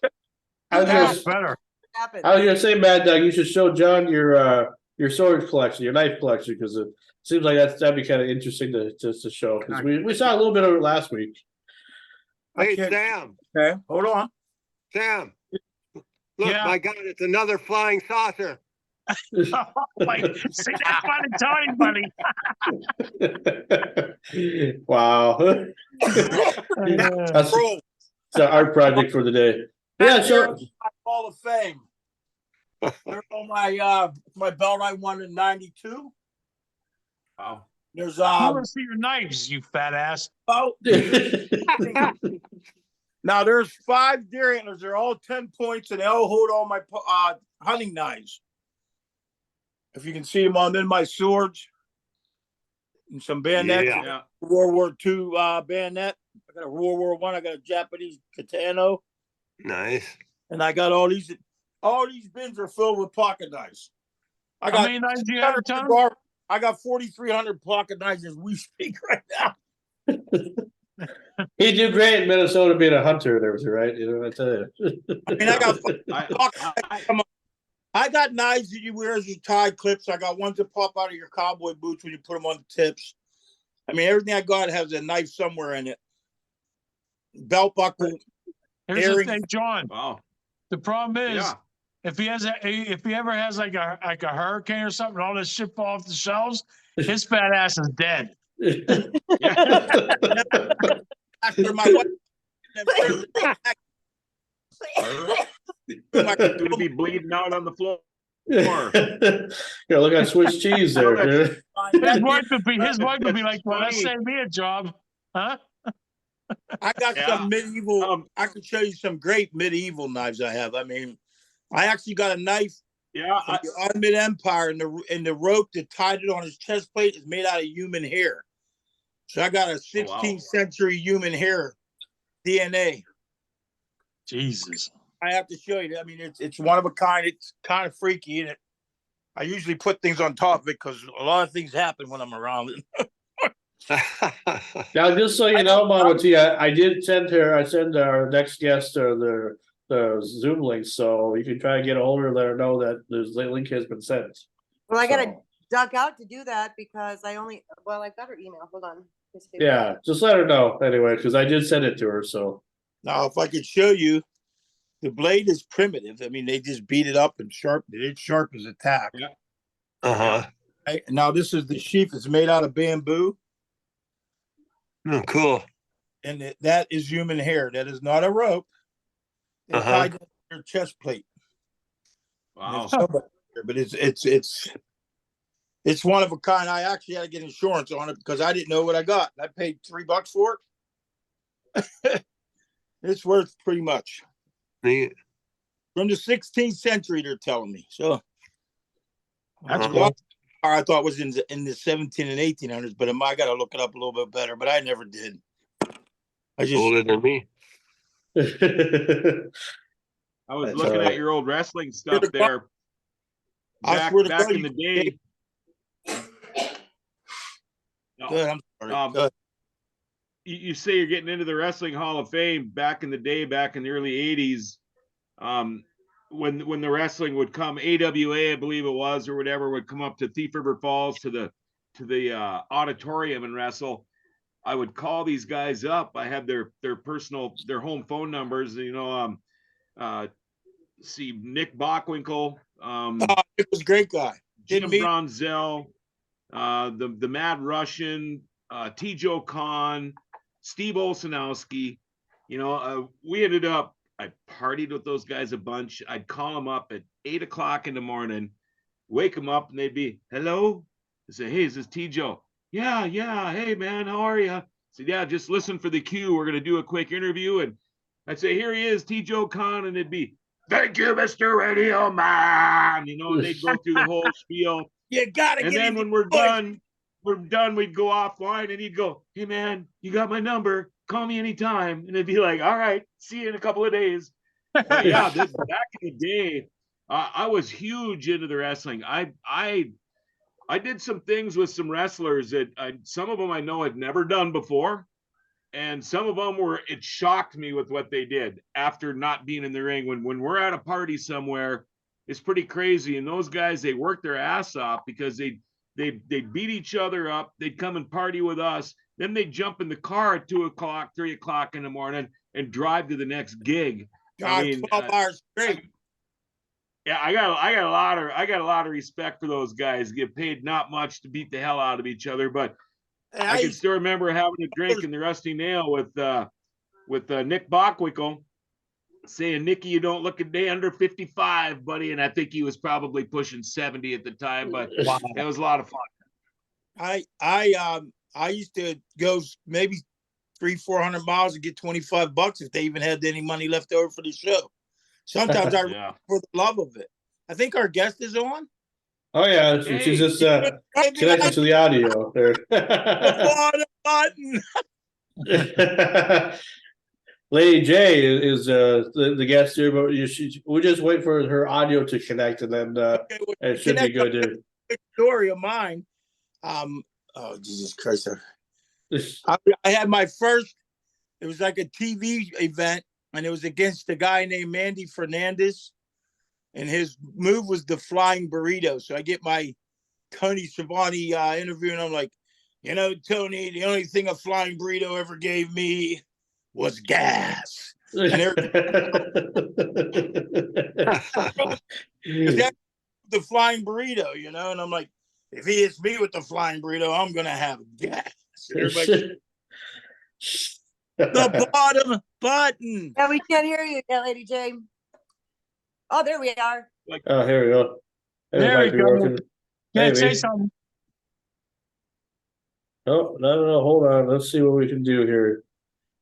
Oh, I don't boy. think she has the. Not the only one. Yeah, don't feel so bad. Language. Yeah, we all struggle with this. Yeah, Don't but worry. Tony, Everybody that's been on here you has do it every struggled with week. it, and it's not you. Tony Yeah, I think does it every week. there has to be a button that you just push to unmute your audio, so if you can figure that out. Screen. Come up on the bottom and hit that left-hand corner on the bottom. She can hear you.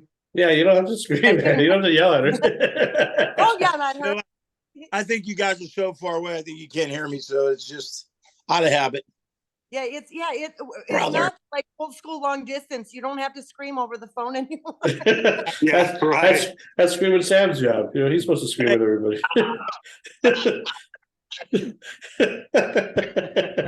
Remember the party line? Oh yeah, I never did the party bus thing. I wanted to, but No, party lines. When you were a kid, you couldn't call somebody else was on your phone in a different area. Oh sure. Phone number with somebody. Well, I remember when. It's gonna get permissions and stuff like that. It's connected to audio. Yeah, I see that. I remember when Wi-Fi or when audio internet first came. There you are, ladies and gentlemen. Finally, I finally figured this out. Do you think you can center yourself on the screen a little bit more on your webcam, or is it? There you go. Or hold on. There you go. Perfect. Oh, Yeah. Ooh, There you go. beautiful Lady J. Here, as we give her filming sound instructions. And you've got something in common with two of the other panelists. I don't. Uh-oh. The guy that I can't understand a word you're saying. Oh yeah, she really sounds like I hear the audio too. It's like holy shit, that's horrible. That sounds like a Halloween thing. Yeah. She must have a slow ass computer or something because it's like Creepy. Yeah, that kind of sounds creepy. yeah. So Frankie and the Sounds like guy when you turn the record. Laura, Don, they are also both radio teachers. I don't think she can hear us that well. I think we really sound like what she's hearing right now. Is that coming from Mama T's computer? Is it the ghost? That's what it sounds like. Yeah. Dude, that's really cool. That's a great Halloween thing, man. That's creepy. My belly's after my That's not me because I don't hear it. That's not her. Mute, stop Wait. video, share. Who is that? That's wow. Did it?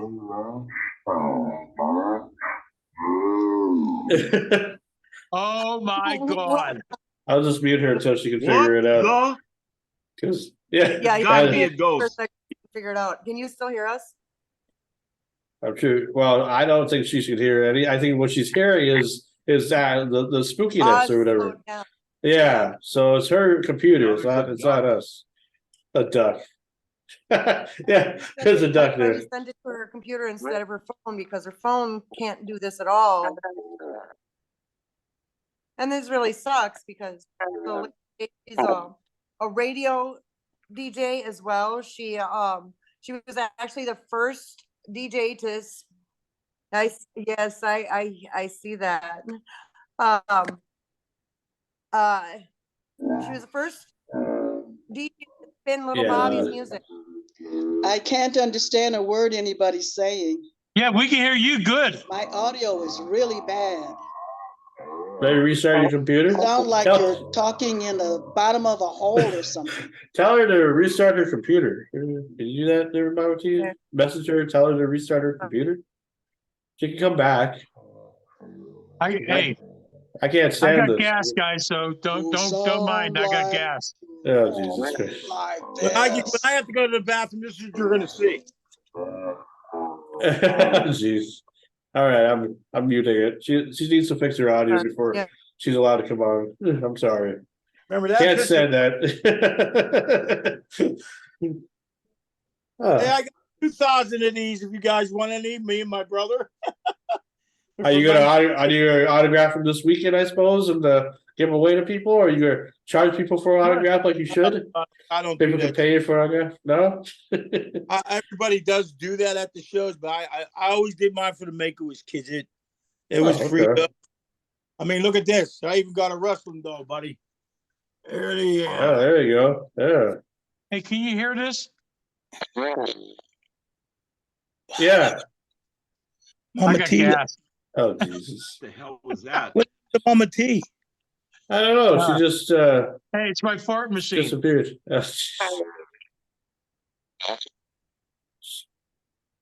Well, until she figures it out, we'll just have to wait and have her on. Because we can't deal with this. A professional show would say, hey, gotta get your audio fixed before you can come on. So Next week I'm going to be on my iPad. It'll be a little bit bigger. So well, next week we'll be doing this tribute to you, or like on that Tuesday or Wednesday of next week. We'll figure it out because I really want to do this. I want people to know about you and know about your story because I think it's very I think interesting. that's awesome. Because you deserve it, and I don't care what you say, at this point, because you deserve to be honored. So we're gonna honor you. So, I am say that. I really, Absolutely. Hey, Frankie, yeah. he gets inducted next Saturday, so maybe I this don't know. You want to try to do a show Monday again or no? Well, next Monday won't be. Well, that's why we're taking a break because one because that's I'm right. moving, and two because I'm probably going to be going to that Blackstone Cherry concert next Saturday or next Oh, Monday okay, night. okay, yeah. So, and I Either have that- a big interview coming up with that. Why don't we wait till we come off the break and do it? We'll start the first show that way or something. Well, I was hoping that we could maybe record like just Sam and I and you could just like come together for like an hour and talk, and I would do a serious interview with you more or less, and Sam could moderate it. That'd be awesome. And just kind of And All we'll talk about is your wrestling. I mean, how I me and you. But the other two guys, Antique Man and I forget your name already. See, I'm so stupid. John, Jim, Sam. John. Well, what I'm asking, Mad Dog is, On if they want to watch, you know what I mean? And maybe they could have. I mean, we're brother. I include everybody. I don't know how. well, what I'm asking, so it's not a big deal because a lot of these guys are busy with other things. So the fact that they're able to take Monday to come on and be on the show is a huge. I'm very humbled by that. Yeah, I am too. So we'll have to figure it out, but I'm sorry.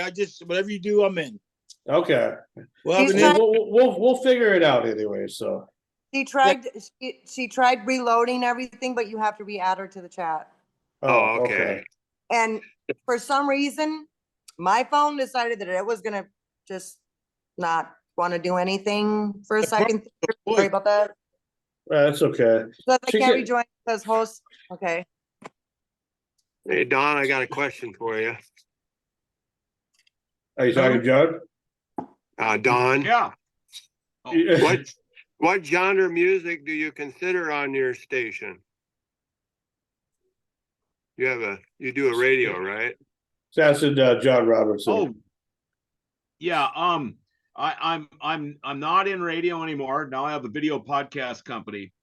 Oh, great. Okay, I misunderstood. Yeah. It's funny because I grew up a rocker, a classic rocker. My first recollection of music as a kid was surfing hot rod music, Johnny Cash and Neil Diamond. My dad was a hot rod guy. I was racing motorcycles and snowmobiles before I knew how to ride a bicycle. Right. And I grew up with music, and I started out, it was funny because I had really long hair and a pierced ear, and I sang in a rock band and played bass guitar and got my first radio job at a country radio station.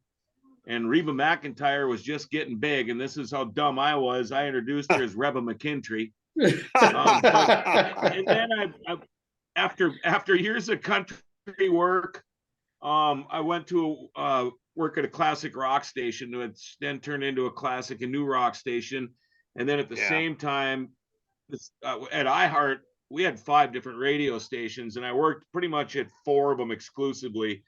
So I was doing all kinds of classic and new rock, but that's my favorite. I throw the blues in there because I think that's where rock really got its start, was the blues. Yes. I love traditional. I love bluegrass music. I'll listen to just about anything. But some I can only stomach for so much. But exactly. I mean, I love a lot of types of music.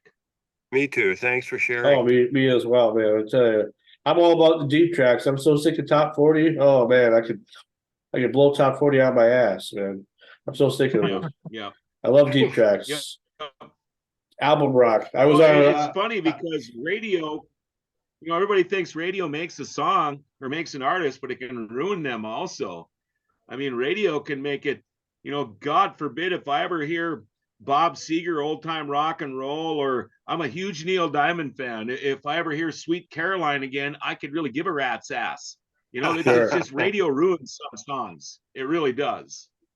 And it seems like no matter where you go, it's like I don't know. It's like it doesn't seem to matter. It's like all the stations sound the same mostly. Good point. In the morning you hear the song, then when you go out to take a piss to go somewhere, you hear the same song after the second break. Yeah. Song all friggin' day. That's why I figure a lot of people are they don't know what's really out there. Like I've been discovered because of Spotify and iTunes and Amazon Music. I've discovered so much more out there of old songs that have been around forever. Like there's old Journey stuff that's been around since the Journey started that nobody plays on the radio. I'm just like, why can't you play this stuff? Here's another thing too. Radio these days. Sean, you and I were having the conversation earlier about how I missed the old AM radio days where everything was real and done. Now, I mean, I was a music director at a pretty popular station in Grand Forks, and we were 60s, 70s, 80s, and then went from 70s, 80s to 90s classic hits. And I personally put those songs in the playlist to play during the 24-hour period. Now that's all done by computer. They just crunch a bunch of numbers and blah, blah, blah. And you hear the same song, every 6 hours, you probably hear the same song. So nothing's really done by hand anymore. Yeah. Well, one thing I've always kind of wondered about radio is why? Why is it the way it is now? Why can't it go back to the days of let's just have a live person in the studio, do a live show. So if you want to call and request a tune, you can. Or if you need somebody to talk to, you can. I love Sirius Radio. Yeah, me too. I love Sirius. Oh, absolutely. That's the station I really listen to nowadays. I remember back in the day, in the early 80s, when I was working AM radio in Thief River Falls. I mean, we were FM too, but you got all your information on what was going on from the radio. Is there school? Is there businesses? Which roads are closed? Do that no more. No, and so there were many nights or days or mornings that I drove my snowmobile to work and got to work that way because there was no other way to get there, and then stayed there overnight because what was there to do? Nothing was open. You couldn't go anywhere. You might as well stay at work. But now everything's you whip out your cell phone and everything's just changed so much. Yeah, I miss the old day. Well, I mean, like I was telling you, John, too, when we were talking, like when I went to school at Northland for the very first time in 2002, it seemed like a whole different world at that time because the school was still rocking because they were known for the format that they chose to be known for before it was a volunteer thing took over. People still loved the station. People would still call in, and when you do a show at night or whatever and request tunes, and then people got to do their specialty shows, but there was always somebody live in the studio, and the phones were, you couldn't get them off the hook. I mean, they were always ringing all the time. And now with what Mark Johnson and the rest of NTCC has done to the college, the station, it's a fucking joke. I mean, I love it, and I have a legacy over there, but it's a fucking joke now. I know. Eric's 31. How old are you, John? I'll be 59 in February. Okay, Sean's 40. Sean's 40 years old. He doesn't know what the old days were like when we had 13 channels on our TV, maybe. 13, you had 2. I only had 3 growing up. I was born in 83, thanks very much. I kind of have an idea. That's the days I'm talking about, 70s, the 60s. They were a blast. And I would love to know what I know now and go back and live those days again, because it would be so much more fun. You don't remember at our house, we had the 18 pounds of aluminum foil on the rabbit ears? Yeah. Okay, go on to the other one, then you're standing there. Now move your arm to the right. You're like this. Okay, back to the floor, Grace. Come on in, Yeah. Wow. That thing you turned and went. I mean, I hear your antenna was moving up here, but it never spun. But I hear Sean talking about 2002. Jeez, oh man, 2002. I was 60. Well, no, what I'm trying to get at though, and I'm trying to ask a question, is why can't it go back to those days? Why do we have to live in a world now where everything's so commercialized? Yes, everybody has their cell phone. Never go back. But why? Well, I mean, if I created a new station right now in Greenbush, I guarantee you, a year from now, all these stations will be on my fucking door knocking for a job, because I know I put them all out of business because of how good I would bring back the old schoolness, and I would bring back a good job and pay them very well, and get all these other businesses begging to be hired, or the people that are in charge of the stations that could never give me a fair opportunity. I mean, it's not grudge or anything, but if you go Sirius Radio Classic Vinyl, supposedly they play records, which they don't. You know what I'm saying? No, they don't. Classic Rewind, they play those video or the cassette tapes. They don't, because you can hear recording after recording. Like there's times I turn on Sirius Radio.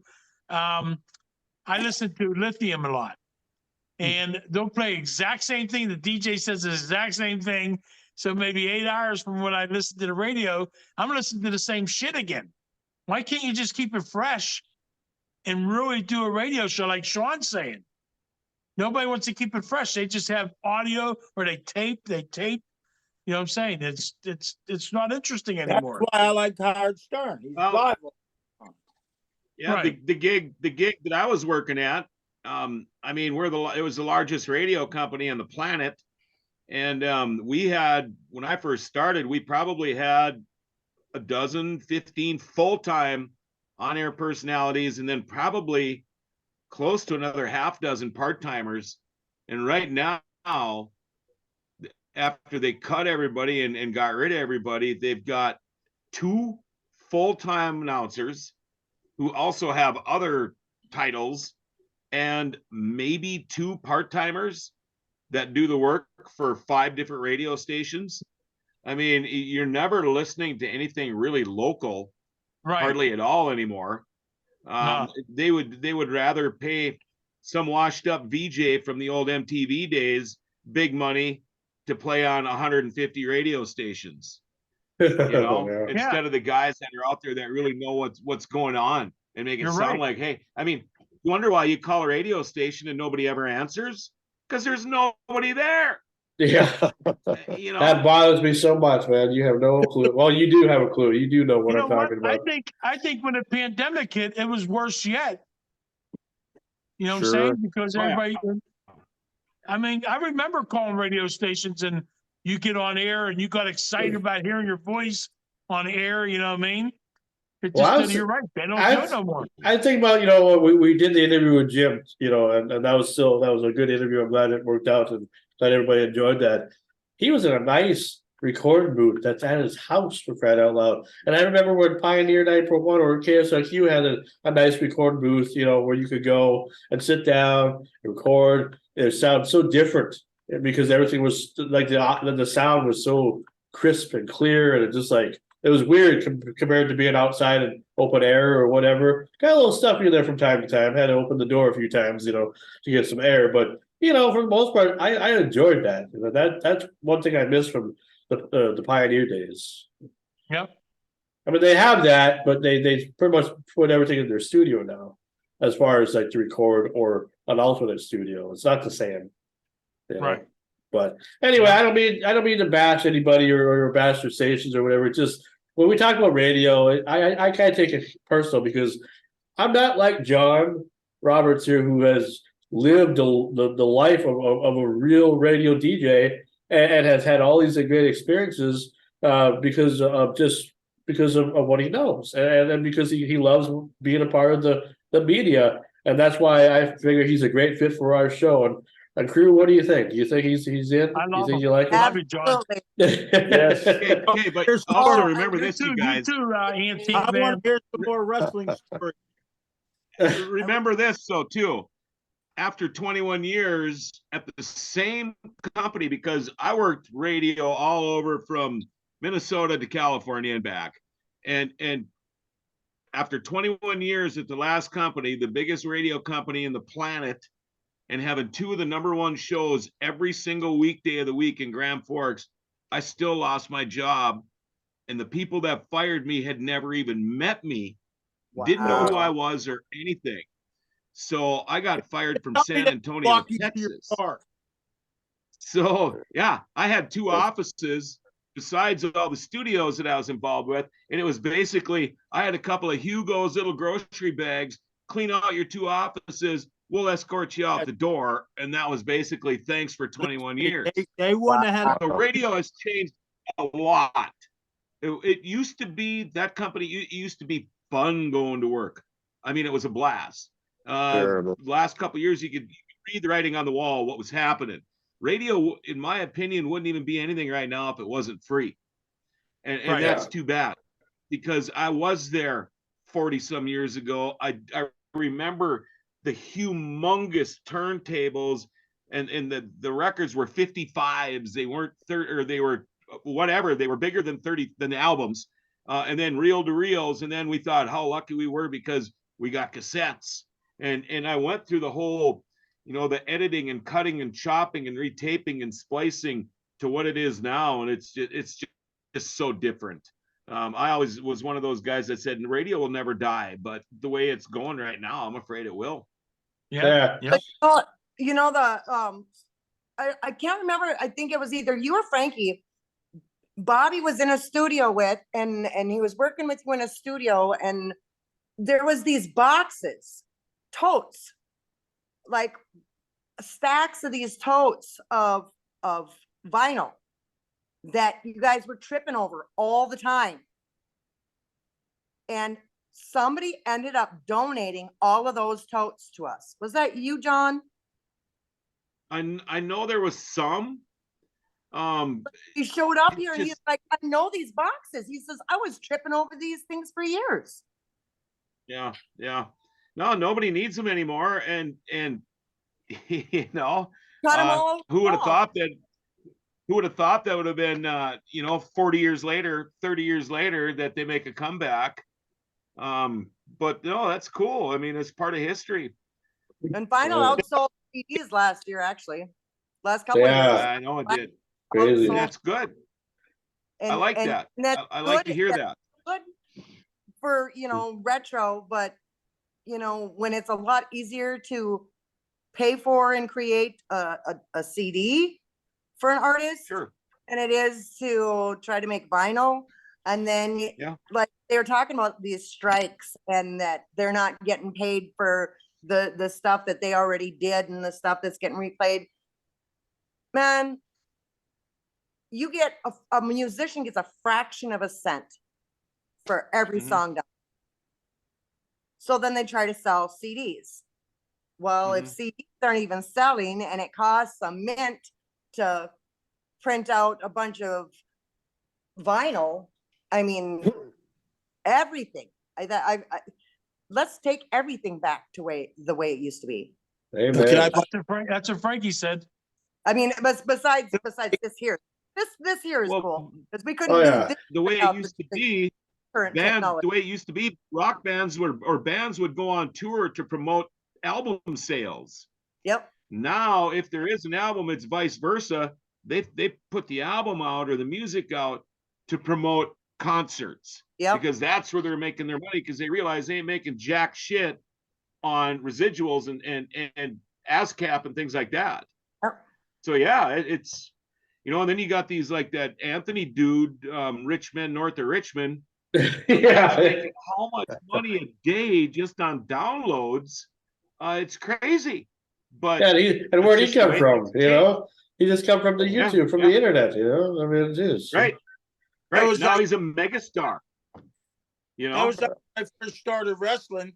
We didn't have TV. We didn't have these storylines I have now. I had to make a storyline up every event I went to, because nobody followed us. I was wrestling one day in the church hall, and the next day in the basement of a bar.